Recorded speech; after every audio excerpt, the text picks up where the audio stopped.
Hello and welcome to DFS Coach Talk. Today is Wednesday, July 7th. I am Joe Sarvati, affectionately known as Coach, and I am joined by my playing partner, Mr. Andrew Hansen. How are you today, Andrew? I'm doing great, Coach. Thank you so much. The youngest playing partner in our household just turned 6 today, so happy birthday to Darius. And great way to celebrate here, chatting about some golf. He's a big fan himself. Well, happy birthday, Darius. Absolutely. Now we just need to find the rest of our group here for DraftKings and Fanduel. Exactly. And try to get all of them through to the cut. Should I touch on my reason I'm wearing all black today? Does it have anything to do with Bryson ruining an otherwise perfect lineup? Oh my gosh. It was so frustrating last week. It was the double gut punch too, because we talked about our picks and some of the guys we were going to bet. And I honestly, I made 2 bets on this tournament to win it.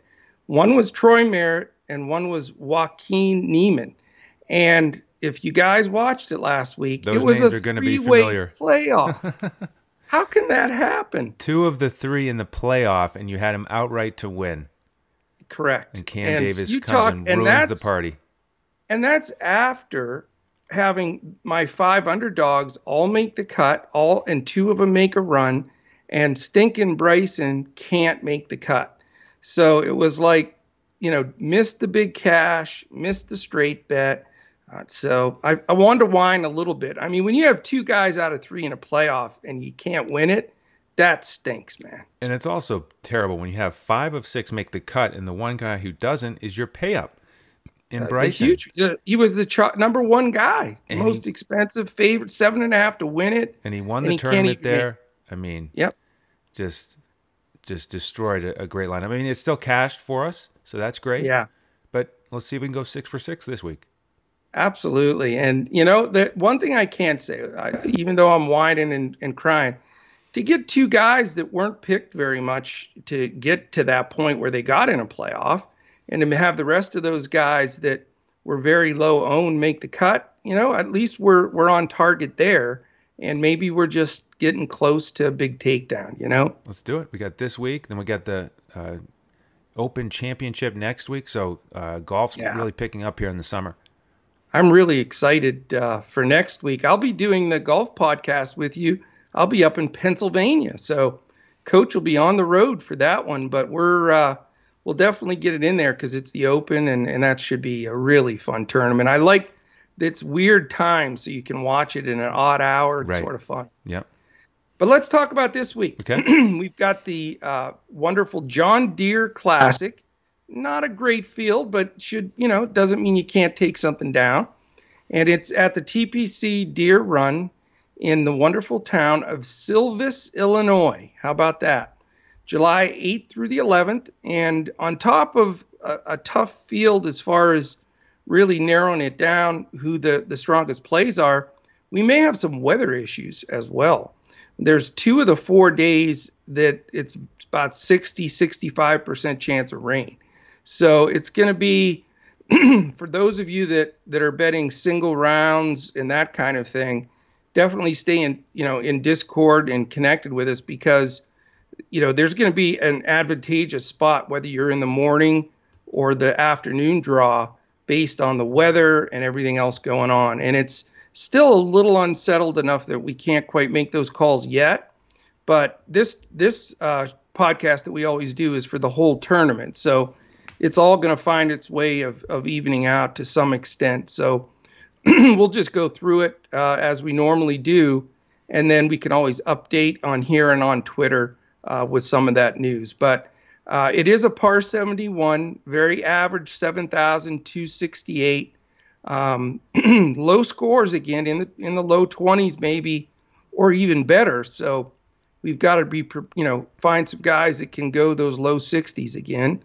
And, should be competitive. Again, without it being a super strong field, just about anybody could win it. Yeah, I mean, you got to come and be ready to go low here.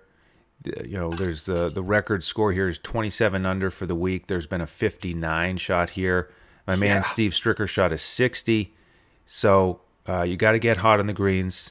And like you said, it's only average length. And so one of the things I looked at was par 4 scoring between 400 and 450 yards. Okay. And then there are only 3 par 5s, but you got to birdie those. So I looked at par 5 scoring as well. And there was some nice overlap here with the guys that are in the field. So I can jump in there if you're ready for that. Sure, absolutely. And, once we start going over some of the past history too, this is one of the tournaments that fell to COVID last year. So That's right. we'll be looking back to this event from 2019 and back. That's right. So some of these names are going to come up in the course history section of the podcast as well. And Right. we got to start right with Zach Johnson. He's actually top 10 in this stat, par 4 scoring, 400 to 450 yards, and he's one of the guys that just owns this tournament. Yeah. Russell Henley is next on the list. CT Pan is a cheaper option, a shorter hitter. He had made 4 cuts until he missed the cut at Travelers, so decent recent form if you want to go there. Brian Harmon, great course history here. He's top 20 in this stat. He's tied for 19th along with Daniel Berger, who's going to be a popular pay-up option this week. He is. He's not been in the mix very often lately, though. Yeah, he's been, light on his schedule. I heard him talking about that. He's really trying to gear up for the summer and these big events, and then the Tour Championship. So he's coming in rested. And then 2 other guys in the top 25, Kevin Sturman and Siwoo Kim. So that's a group that I'm very interested in. And then some of them are going to show up in the par 5 scoring coach. So let's start over there. Guys in the top 40 or so of that stat this year on the PGA Tour who are playing this week. Brian Harmon, 9th on that list. And Daniel Berger, tied for 15th. So those 2 guys right there jump off the page at me. You do have to pay up for them, but that's a nice duo if you want to go that route. Then we have a cheaper option in Ryan Brem. He did make the cut last week in Detroit. He's only 6,300 on DraftKings. And then 3 guys who are tied for 37th, Hank Lebioda, Sungjae Im, and Patton Kizzire. And Lebioda, man, how about his stretch here? Tied for 5th and tied for 4th. The last 2 weeks, his price has gone up because of it, but it's still 8,400. So we'll have to think about whether he might go for 3 top 10s in a row. And then, of course, the more well-known Sungjae Im and then Patton Kizzire, another top 25 last week. So it's a small core group there, but again, this is one of those situations where I think if you zero in on a handful of those guys, you're putting yourself in a pretty good spot. Yeah, and again, I think it's wide open. I mean, those guys, what a great opportunity to win a tournament and, get on the board and get those exemptions.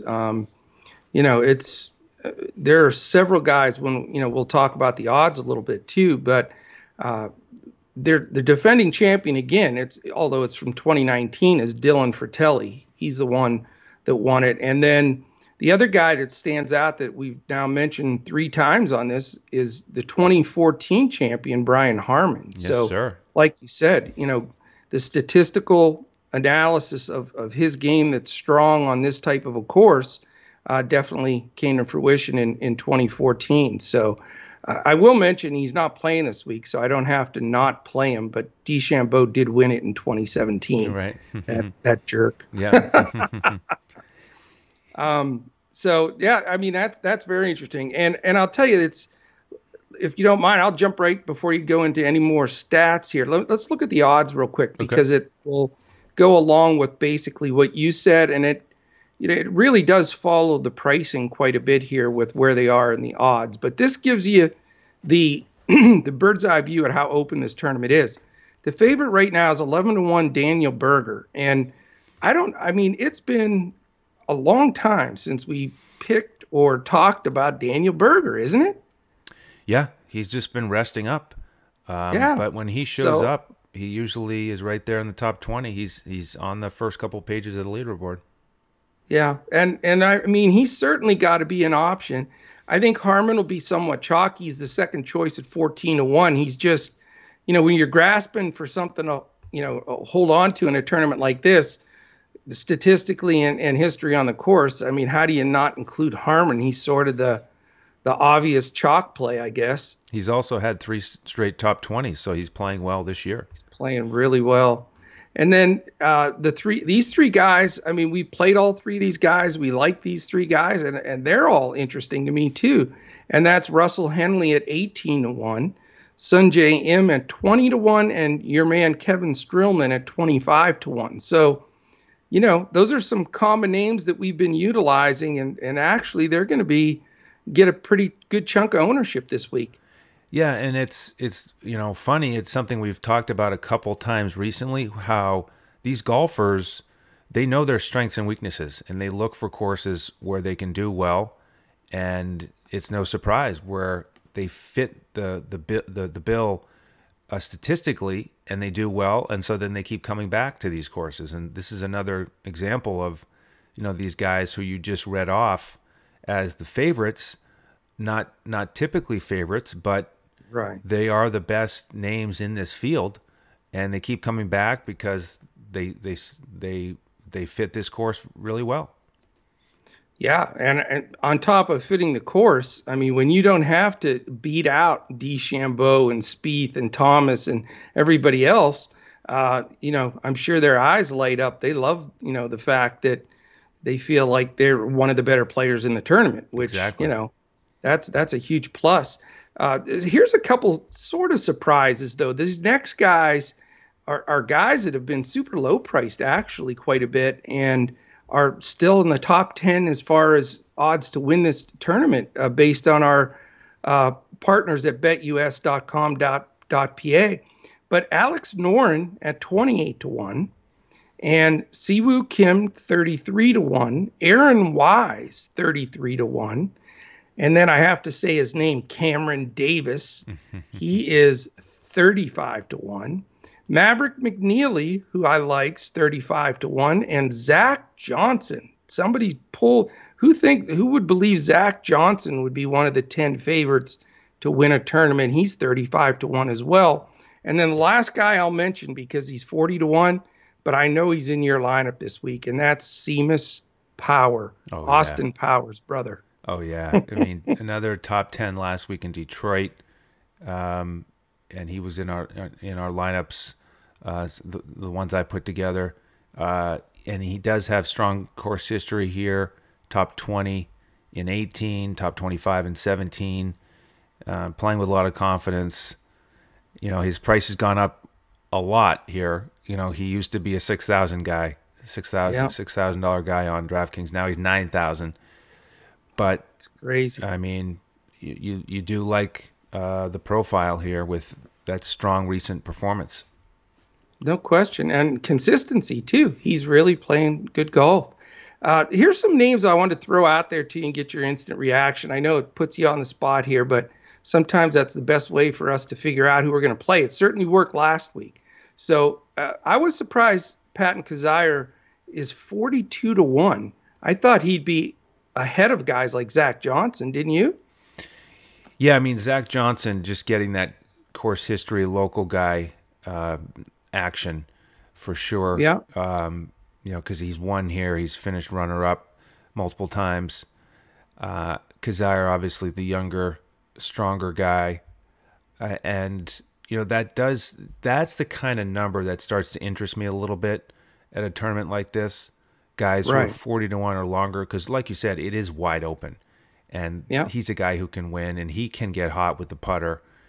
So that's one that's a little bit interesting to me. I thought so. And then heartbreaking Troy Merritt's 55-1. I mean, he plays like he did last week. He certainly could be right in. He can go low. He really can. He's the perfect golfer for something like that. Guy can go low if you get him on the right week.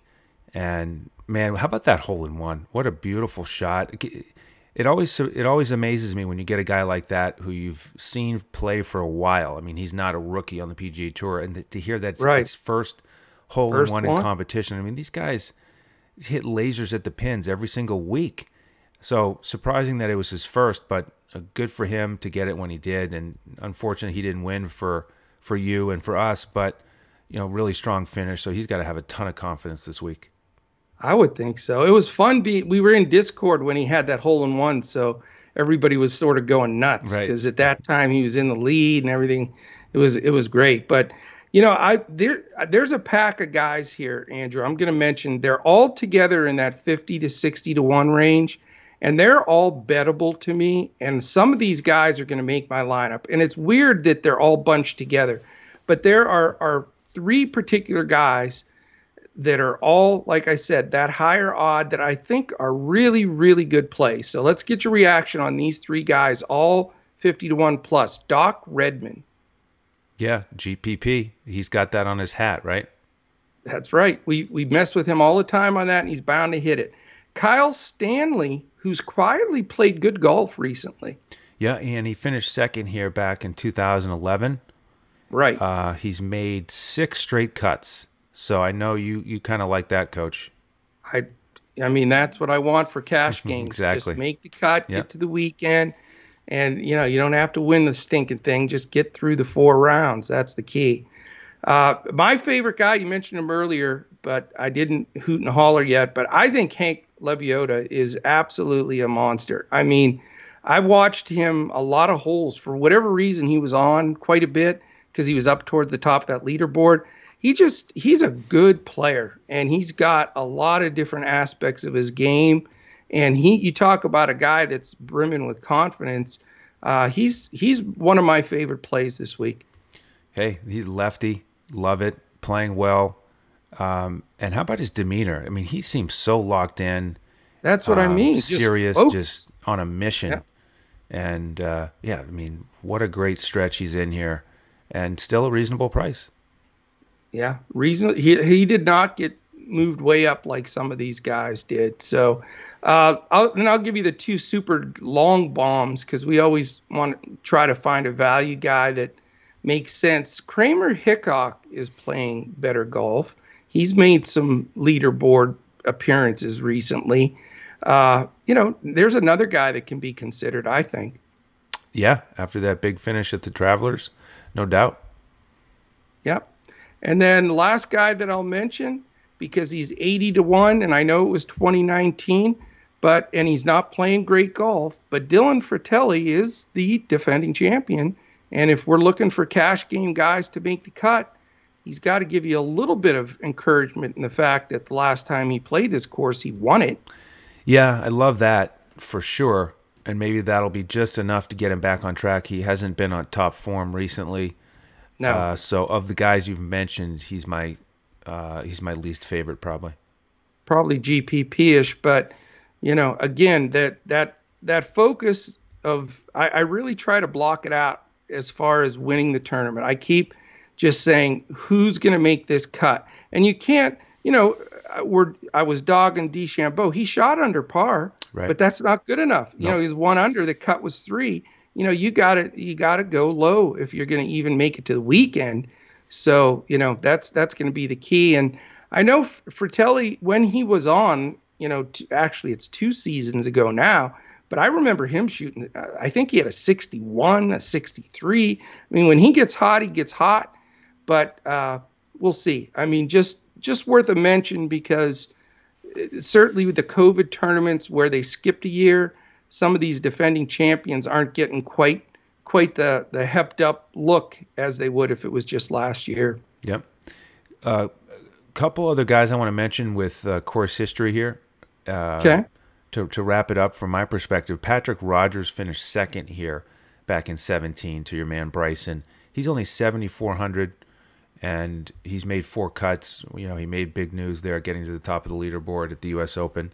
So he's a nice value, I think. And then my man, Steve Stricker. I mean, come on. He won this 3 years in a row. He's 7,700 on DraftKings, and he is bypassing the U.S. Senior Open to play in this event. So how do you win a tournament 3 years in a row? I mean, that's almost impossible. He won it in 09, 10, and 11.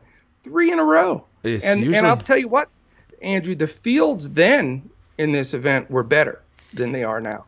It's usually only So, guys like Tiger who you hear winning three or right. more in a row at an event. That's impressive, and it shows, how solid he was and still is. That's why at this age he can still make all these cuts. I mean, Right. making the cut at the PGA Championship, he's locked in here, getting set to be the Ryder Cup captain.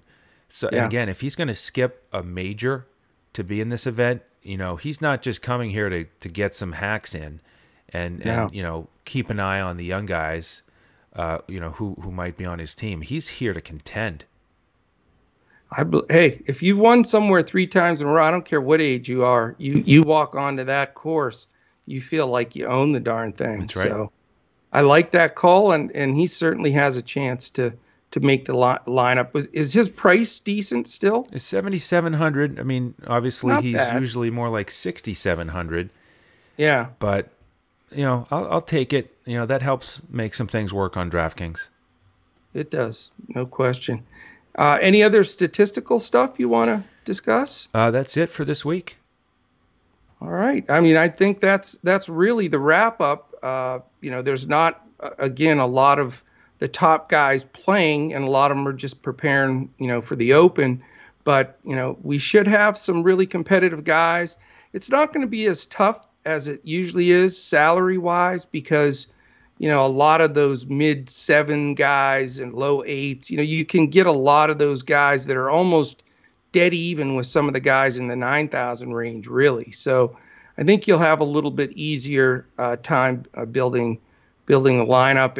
And as we always say in tournaments like this, don't be afraid to leave salary on the board, because if you have your guys that you like and there's still $1,000 left, whatever, that doesn't mean you have to burn a guy in there just to eat up that salary. I mean, this event is wide open, and it's probably going to take a mixture of guys all over the board, as far as salary that have the optimal lineup. Can't agree anymore. Well said. And we will put our heads together and finalize these lineups for our members today. We're recording this on Wednesday, so jump in with us tonight if you want to grab those. We'll give out our full lineups on FanDuel, the coach's clipboard on DraftKings, with Yes. some highlighted core players, and then a bunch of pivots. And looking forward to it. Absolutely. And if you want to join us, it's dfscoachtalk.com. You can sign up for as little as a 3-day pass for $10. Multiple different opportunities. If you play bet on these as well as the golf like me, and watch both your guys lose in a playoff, then you can do that at our partner BetUS.com.pa. In fact, if you sign up there for the first time and you make a first deposit of $149, you get 2 free months with DFS Coach Talk. So take us up on that as well.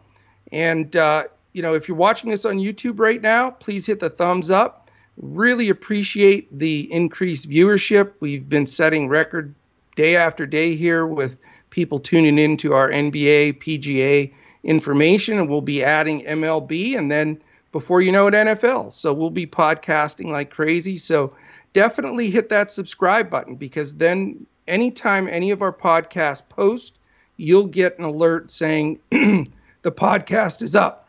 I'm all choked up about it. So do that. And if you're listening podcast-wise audio, if it's Spotify, anywhere, Apple Podcasts, you name it, we're on all of them. Take a second, hit 5 stars, quick little comment, and that gets you into a drawing. We just put in a week ago our weekly winner of a weekly membership from somebody that put 5 stars and a little comment. So we have that drawing monthly.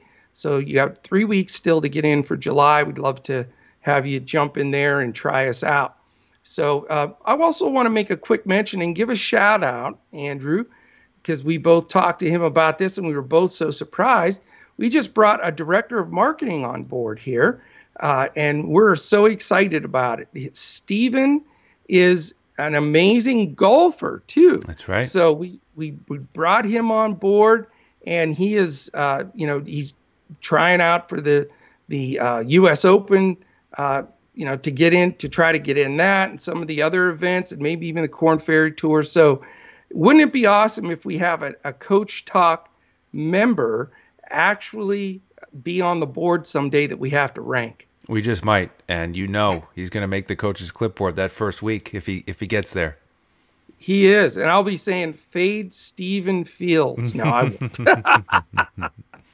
So big shout out to Mr. Fields there. Great to have you aboard, Steven, and we'll be rooting for you. He is going to wear officially the Coach Talk hat when he golfs in these events. So maybe we actually get a little view, because they do carry the Corn Ferry Tour on the Golf Channel. So hopefully we get him on there. But great stuff, Andrew. Appreciate you jumping in, and certainly catch our NBA podcast. That'll post tomorrow for Game 2 for the NBA Finals. So fantastic to have everybody join in, and thank you. It's very much appreciated, and we certainly will be back again next week. I'll be on the road, but we'll be back to go over the Open.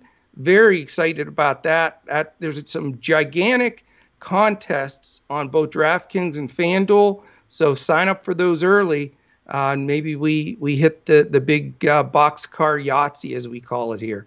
So thanks for listening, and we'll certainly catch you again next week for more DFS PGA, and we're going to crush it.